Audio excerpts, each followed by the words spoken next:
வணக்கம். இன்னைக்கு வீடியோல 12 வருஷத்துக்கு அப்புறம் ஒரு அருமையான கிரக சேர்க்கை. ஒவ்வொருத்தரோட வாழ்க்கையிலயும் முதல் 2 சிக்கல்னு ஒண்ணு முக்கியமா இருக்கும். அந்த முக்கியமான 2 சிக்கலை, பிரச்சனையை, அந்த வேதனையை, கண்ணீரை களைவதற்கு கடவுள் உங்களுக்காகவே குடுத்த கிரக சேர்க்கை இது. அப்படிப்பட்ட இந்த அரிய கிரக சேர்க்கையை பயன்படுத்தி எந்த விஷயத்திலிருந்தெல்லாம் நம்ம வெளியில் வரலாம் அப்படிங்கிறத நாம இன்னைக்கு இந்த வீடியோவில் பார்க்க போறோம். இந்த சேனல் இது வரைக்கும் சப்ஸ்கிரைப் பண்ணலைன்னா சப்ஸ்கிரைப் பண்ணிட்டு பெல் பட்டன்ல ஆல் ஆப்ஷன் கொடுத்துருங்க. இந்த வீடியோவை நீங்க லைக் பண்ணீங்கன்னா நிறைய நபர்களுக்கு யூடியூப் போய் ரெக்கமெண்ட் பண்ணும். நீங்க நேரடியா ஷேர் பண்ண நினைச்சீங்கன்னா ட்விட்டர், இன்ஸ்டாகிராம், வாட்ஸ்அப், ஃபேஸ்புக் வழியா வீடியோவுக்கு கீழே இருக்கிற ஷேர் பட்டன் வழியாக ஷேர் பண்ண முடியும்.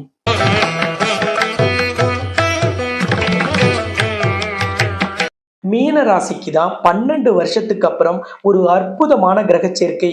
இந்த கிரக சேர்க்கைக்கு பெயர் அஷ்டமங்கல யோகம். இந்த அஷ்டமங்கல யோகத்தை நிகழ்த்துவதில் முதலாவதாக பங்கு வகிக்கக்கூடியது உங்களோட ராசிநாதனான குரு பகவான்.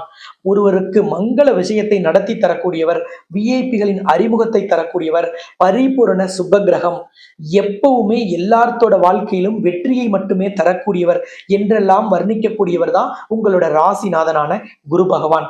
இவரோடு இன்னொரு பரிபூரண சுபகிரகமான சுக்கிரன் போய் இணைவு பெறுவதுதான் இந்த அஷ்டமங்கல யோகம். ஏன்னா சுக்கிரன் என்பவர் தான் அஷ்டலட்சுமியை குறிக்கக்கூடியவர். அப்ப அஷ்டலட்சுமியை குறிக்கக்கூடிய சுக்கிரன் குருவோடு இணையும் பொழுது, மங்கள கிரகத்தோடு இணையும் பொழுது நமக்கு ஏற்படும் யோகத்திற்கு பெயர் அஷ்டமங்கல யோகம். இந்த அஷ்டமங்கல யோகத்தில் 2 பிரச்சனை கட்டாயம் தீரும்.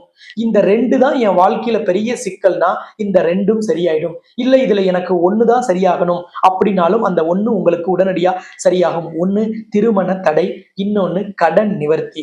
திருமண தடை ஏன் விலகும் இந்த கிரக சேர்க்கையிலனா 12 ராசிக்குமே கலத்திரக்காரகன் சுக்கிரன் தான். இன்னொன்னு உங்க ராசிநாதன் குருவோடு அவர் போய் இணையறார். எங்கே இணையறார்? மீன ராசிக்கு 4ஆம் இடமான கேந்திரஸ்தானத்தில். கேந்திரஸ்தானத்தில் சுக்கிரன் இணையும் பொழுது கண்டிப்பாக அங்கே பெரிய அளவிலான வெற்றி கிடைக்கும், பெரிய அளவிலான தடை விலகும். யாரோடு இணைவு பெறுகிறார்? உங்க ராசிநாதனோடு. உங்க ராசிநாதன் கேந்திரத்தில் இருக்கிறார். அப்ப 2 சுப கிரகங்கள் கேந்திரத்தில் இணைவு பெறும் பொழுது உங்களுக்கான தடைகள் விலகும், உங்களுக்கான சிக்கல்கள் குறையும். திருமண தடைங்கிறது என்ன கிரக அமைப்பு ஜாதகத்துல இருந்தா கடுமையானது அப்படின்னு பார்த்தோம்னா, சூரியனோடு சுக்கிரன் சேர்ந்திருக்கிறது, சூரியனோடு செவ்வாய் சேர்ந்திருக்கிறது, குருவோடு ராகு, குருவோடு கேது, குருவோடு சனி, சனியோடு சூரியன் போன்ற கிரக அமைப்புகள் எல்லாமே திருமண தடையை தரும். அதே மாதிரி ஒருவரோட ராசியில அல்லது லக்னத்துல ராகு அல்லது கேது இருக்கிறது, 7ஆம் இடத்துல ராகு அல்லது கேது இருக்கிறது, இது எல்லாம் கடுமையான திருமண தடையை தரும். இந்த கிரக அமைப்புகளுக்கெல்லாம் தான் பெயர் செவ்வாய் தோஷம், சர்ப்ப தோஷம், ராகு கேது தோஷம், புணர்ப்பு தோஷம், கலத்திர தோஷம், தார தோஷம். இந்த பேர் எல்லாமே இந்த கிரக அமைப்புனாலதான் நமக்கு ஏற்படுது. இதனாலதான் ஒருவருக்கு திருமண தடை ரொம்ப நாளா பாதிப்பை தருது. நிறைய பேர் இப்பெல்லாம் என்ன சொல்றாங்க, நாங்க இனிமேல் வரன் பார்க்க போகல, பரிகாரம் செய்ய போகல, ஏன்னா ஏற்கனவே எல்லாம் செஞ்சுட்டோம், ஓஞ்சி போயிட்டோம், கல்யாணம் நடக்கலினா பரவாயில்லைங்கிற விரக்திக்கு கூட நிறைய பேர் வந்திருக்கிறதுக்கு காரணமே ஒரு அருமையான கிரக சேர்க்கையில நம்ம பரிகாரம் செய்யறதில்ல. நம்ம ஒரு பரிகாரம் சொல்றாங்கன்னொடனே நம்ம போய் திருமணம் சரியில, திருப்பாம்புரம்ல, திருப்பைஞ்சிலில அல்லது கொடுமுடியில, பவானியில போய் வாழைமரத்துக்கு, ஆலமரத்துக்கு, அரச மரத்துக்கு தாலி கட்டுறது, வெட்டுறது, ராமேஸ்வரத்துல போய் பரிகாரம் செய்யறது, திருக்கடையூர்ல போய் பரிகாரம் செய்யறது, இதை எல்லாத்தையுமே நம்ம செய்யறோம்.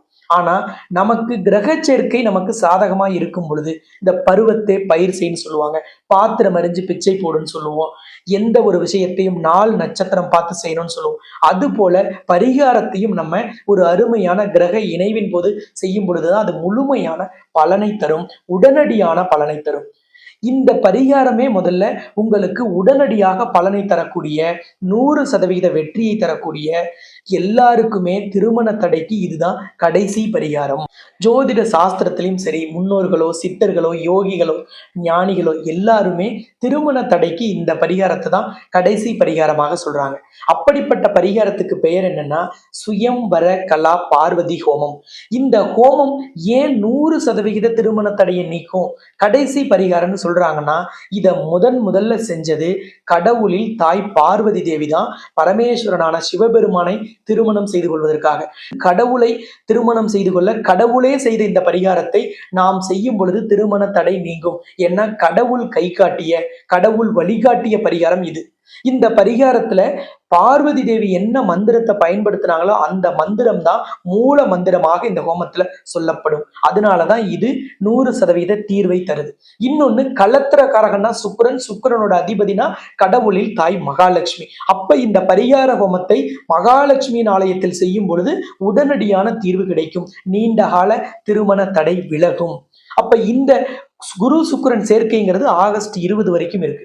இதுக்குள்ள நம்ம இந்த பரிகாரத்தை என்னைக்கு செய்யணும் அப்படின்னா, மகாலட்சுமிக்கு பிடிச்ச நாள்னா வாரத்துல வெள்ளிக்கிழமை, மாதத்துல ஒரு நாள்னா பௌர்ணமி. அப்ப இந்த பௌர்ணமியும் வெள்ளிக்கிழமையும் இணைந்து வரக்கூடிய ஒரு உன்னதமும் இந்த ஆகஸ்ட் 8ஆம் தேதி நடக்குது.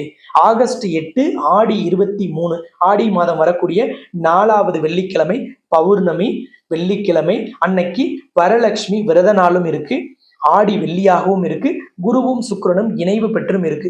இந்த யோக நாள் தான் உங்களுக்கான திருமண தடையை நீக்கும் ஒரு அற்புதமான நாள். அப்ப திருமண தடையால பாதிக்கப்பட்டவங்க, எத்தனையோ பரிகாரம் செஞ்சு பலன் கிடைக்கலன்னு நினைக்கிறவங்க, அல்லது இனிமேல் நான் பரிகாரம் செய்யலன்னு நினைக்கிறவங்க கூட இந்த ஒரு பரிகாரத்துக்கு மெனக்கெட்டு வந்து இந்த பரிகாரத்தை நீங்க பண்ணிக்கங்க. கண்டிப்பாக திருமண தடை நீங்கும். சம்பந்தப்பட்ட நபர் நேர்ல வந்து கலந்து கொள்ளும் போது இந்த ஆலயத்துல மகாலட்சுமியின் மாலை உங்க கழுத்தில் அணிவிக்கப்பட்டு ஹோமம் நடத்தப்படும். அப்ப மகாலட்சுமியின் மாலை கிடைக்கும் போது நமக்கு கல்யாண மாலை உடனடியாக கிடைக்குங்கிறது தான் இந்த ஆலயத்தோட ஐதீகம். இன்னொன்னு, கருவறையில அஷ்டலட்சுமியும் நவகிரகமும் ஒன்னா காட்சி தரக்கூடிய கோவில். அதனாலதான் இந்த கோவிலுக்கு பெயர் உலகின் முதல் அஷ்டலட்சுமி நவகிரக திருக்கோவில். அப்படிப்பட்ட இந்த திருக்கோவில்ல நீங்க ஹோமம் செய்யும் போது ஹோம குண்டமும் நீங்களும் அஷ்டலட்சுமியும் நவகிரகமும் பார்க்கும்படிதான் அமர்வீங்க. அப்ப நமக்கு தோஷம் தரக்கூடிய குருவோ ராகுவோ கேதுவோ சனியோ சூரியன் செவ்வாய் சுக்கிரன் இது எல்லாமே நவகிரகங்கள்ல ஒண்ணு.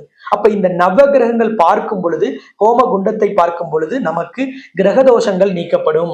இன்னொன்னு, அஷ்டலட்சுமியும் பார்க்கறதுனால நமக்கு லக்ஷ்மி கடாட்சம் கிடைக்கும், கலத்திர காரகனின் பரிபூரண அருள் கிடைக்கும், நவகிரகங்களின் தோஷம் நீக்கப்பட்டு நவகிரகங்களின் ஆசி நமக்கு பரிபூரணமாக கிடைக்கும். அப்ப திருமணம் ஆகாத நபர்கள் நேரில் வந்து இந்த ஹோமத்தில் கலந்து கொள்வது விசேஷம். இந்த ஆலயம் எங்க இருக்கு அப்படின்னா, சேலம் மாவட்டம் தலைவாசல் இருக்கு. சேலம் சென்னை தேசிய நெடுஞ்சாலையில சேலத்திலிருந்து சென்னை நோக்கி போகும்போது 60 கிலோமீட்டர்லையும், சென்னையிலிருந்து வரும்போது கள்ளக்குறிச்சியை தாண்டி 30 கிலோமீட்டர்லையும் தான் இந்த தலைவாசல்ங்கிற ஊர் அமைந்திருக்கிறது. இந்த ஆலயத்துல மகாலட்சுமியின் பார்வை படும்படியும் நவகிரகத்தின் பார்வை படும்படியும் இந்த ஹோம குண்டம் அமைத்து செய்யும் இடம் வந்து ரொம்ப கம்மியா இருக்கிறதுனால குறிப்பிட்ட அளவுக்கு மேலதான் இங்கே ஹோமத்துல கலந்துக்கிறதுக்கு அனுமதிக்கிறாங்க. முதல்ல பதிவு பண்ற நபர்களை மட்டும்தான் முன்வரிசையிலையும் அமர வைப்போம். குறிப்பிட்ட அளவுக்கு பதிவு வந்த உடனே முன்பதிவு அவங்க நிறுத்திடுவாங்க. அப்ப நீங்க கடைசி நேரத்துல தொடர்பு கொண்டீங்கன்னா இடம் இல்லைன்னு சொல்லிடுவாங்க. அதனால நீங்க இப்பவே ஸ்கிரீன்ல தெரியிற நம்பரை தொடர்பு கொண்டு ஆலயத்துக்கு எப்படி வரணும், எப்படி முன்பதிவு செய்யணுங்கிறதெல்லாம் தெரிஞ்சுங்க. ஒருவேளை நீங்க சம்பந்தப்பட்ட நபர் வர முடியல, ஏதோ ஒரு காரணத்துல வெளிநாட்டுல இருக்காங்க, வெளி மாநிலத்தில் இருக்காங்க, லீவு கிடைக்கலனா குடும்பத்தில் இருக்க அப்பா அல்லது அம்மா அல்லது உடன் பிறந்த சகோதர சகோதரிகள் அவங்களோட ஜாதகத்தை எடுத்துட்டு வந்து இந்த பூஜையில கலந்துக்கலாம். வெளிநாட்டுல இருக்கிறவங்க ஜாதகத்தை வந்து வாட்ஸ்அப் நம்பருக்கு, ஸ்கிரீன்ல தெரியிற நம்பருக்கு அனுப்பிட்டும் கலந்துக்கலாம். இதுல எப்படின்னா, நீங்க வாட்ஸ்அப்ல ஜாதகம் அனுப்புனீங்கன்னா ஆலய நிர்வாகத்தின் சார்பாக அந்த ஜாதகத்தை பிரிண்ட் எடுத்து ஹோமத்திலையும் மகாலட்சுமியிடம் வைத்து தோஷ நிவர்த்தி பூஜை செய்து அனுப்பப்படும். அதனால உங்களுக்கு திருமண தடை கண்டிப்பாக விலகிடும். அப்ப நேர்ல கலந்துக்கிறது விசேஷம். நான் தனிப்பட்ட முறையில ரெக்கமெண்ட் பண்றதே நீங்க நேர்ல வந்து கலந்துக்கங்க தான். ஏன்னா அப்பதான் கலத்திரக்காரகனான சுக்கிரனின் அதிபதியின் மகாலட்சுமியின் மாலை உங்க கழுத்தில் அணிவிக்கப்படும் பொழுது கல்யாண மாலை விரைவாக உங்களுக்கு வந்து சேரும். வழியே இல்லாதவங்க மட்டும் இந்த வாட்ஸ்அப் ஆப்ஷனை பயன்படுத்தி ஜாதகத்தை அனுப்பி கலந்துக்குங்க. அப்படியும் முடியாதவர்கள், ஃபேமிலியில இருக்கிறவங்க திருமணம் ஆகாத நபரோட ஜாதகத்தை எடுத்துட்டு வந்து கலந்துட்டீங்க. அந்த ஜாதகத்தை ஹோமத்திலையும் வைப்போம், லக்ஷ்மியின் மடியிலும் வைத்து தோஷ நிவர்த்தி பூஜை செய்து உங்களுக்கு வழங்கப்படும். அடுத்த முக்கியமான பிரச்சனை கடன் நிவர்த்தி ஆகணும். இந்த கடன் நிவர்த்திக்கு இந்த பௌர்ணமியும் வெள்ளிக்கிழமையும் வரலட்சுமி விரத நாளும் குருவும் சுக்கிரனும் சேர்ந்து வரக்கூடிய இந்த உன்னத நாள்ல நீங்க 8 தேங்காய் உடைத்து அதுல நெய் விட்டு தீபம் ஏற்றி வழிபாடு செய்யணும். இந்த தேங்காய் தீபம் எங்க ஏத்தணும்னா மகாலட்சுமியின் ஆலயத்துல இந்த தீபம் ஏற்றணும். எத்தனை மணிக்கு செய்யணும்னா 12 மணியிலிருந்து 2 மணிக்குள்ள செய்யணும். நீங்க கட்டாயம் பின்பற்ற வேண்டியது மகாலட்சுமியின் ஆலயமா இருக்கணும். 8 தேங்காய் உடைத்து நெய் விட்டு தீபம் ஏற்றணும். நேரம் வந்து மதியம் 12 மணிலேருந்து 2 மணிக்குள்ள இருக்கணும். வீட்டில் ஏற்றலாமா வேற ஆலயத்தில் ஏற்றலாமாங்கிற 2 கருத்தும் இல்லை, இதில் ஆப்ஷனும் இல்லை. கடந்த சில வருஷத்துக்கு முன்னாடி இப்படித்தான் ஒரு பரிகாரத்தை நம்ம ரெக்கமெண்ட் பண்ணோம். அது 100% உங்களுக்கு பலனை கொடுத்துச்சு. பழைய சப்ஸ்கிரைபர் எல்லாருக்குமே தெரியும். அதே மாதிரி தான் இப்போ ஒரு அரிய கிரக சேர்க்கை 12 வருஷத்துக்கு அப்புறம் வருது. இப்போ நான் சொல்லக்கூடிய இந்த பரிகாரத்தை கரெக்டா செஞ்சீங்கன்னா உங்களுக்கு கடன் முழுவதும் நீங்கிடும். அதே மாதிரி பண வரவுல இருக்கிற சிக்கல் சரியாகும். வரா கடனா இருக்கலாம், பணம் போய் லாக் ஆனதா இருக்கலாம், அல்லது உங்களுக்கு பண வரவுக்கான வழியே தெரியாம இருந்தாலும் சரி, எல்லாமே உங்களுக்கு வெளிச்சம் போட்ட மாதிரி நடக்கும். அப்படிப்பட்ட ஒரு அற்புதம் இந்த பரிகாரத்துல நடக்கும். பார்த்தா பரிகாரம் சின்ன விஷயம் மாதிரி இருக்கும், ஆனால் இறைவன் சில சின்ன சின்ன விஷயங்களில் கூட உங்களுக்கான வெற்றியை புதைத்து வைத்திருப்பார். அப்படிப்பட்ட அந்த புதைத்து வைத்த ரகசியத்தை நம்ம தேடி எடுத்து உங்களுக்கு சொல்வதுதான் இந்த அஷ்டமங்கல யோகத்தின் பலனே. அப்படிப்பட்ட இந்த தேங்காய் தீபம் ஏற்றி கடன் நிவர்த்தி செய்து கொள்ளுங்கள். சுயம்வர கலா பார்வதி ஹோமத்தில் கலந்து கொண்டு நீண்ட கால திருமண தடை, பிரிந்த தம்பதியர் ஒன்று சேருவது, நீதிமன்ற வழக்கில் இருந்து வெற்றி பெறுவது, அல்லது எப்ப பார்த்தாலும் குடும்பத்துல சண்டையா இருக்குன்னா அவர்களும் இதில் கலந்து கொள்வது விசேஷம்.